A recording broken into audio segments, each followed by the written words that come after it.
आज या ठिकाणी काँग्रेस पक्षाच्या तर्फे आम्ही जो आंदोलन करतोय ते शेतकऱ्यावर जो अन्याय होत आहे त्या मोदी सरकारकडून भाजप सरकारकडून अक्षरशः शेतकरी हा माती मोल झालेला आहे।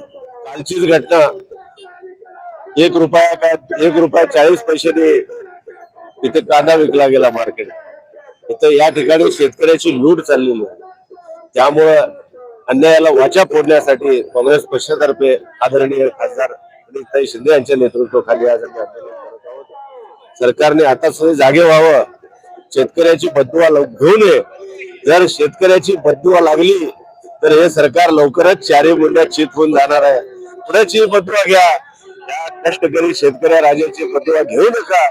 कारण रात्रंदिवस आपल्याला कल्पना नाही साहेब, रात्री 1-1 वाजता 1:30 वाजता लाईट येते। शेतकरी रात्री कुठून उसात पाणी द्यायला जातं, कांद्याला पाणी द्यायला जातं, विंचू काट्यात एवढं कष्ट करून आणलेल्या मालाला जर या ठिकाणी मातीमोल भाव मिळत असेल तर ह्या शेतकऱ्याचं हे जे कळकळ आहे, त्याची बददुआ आहे, या भाजप सरकारला लागल्याशिवाय राहणार नाही। आता सुद्धा सरकारने शहाणं व्हावं आणि शेतकऱ्याच्या मागण्या मान्य कराव्या।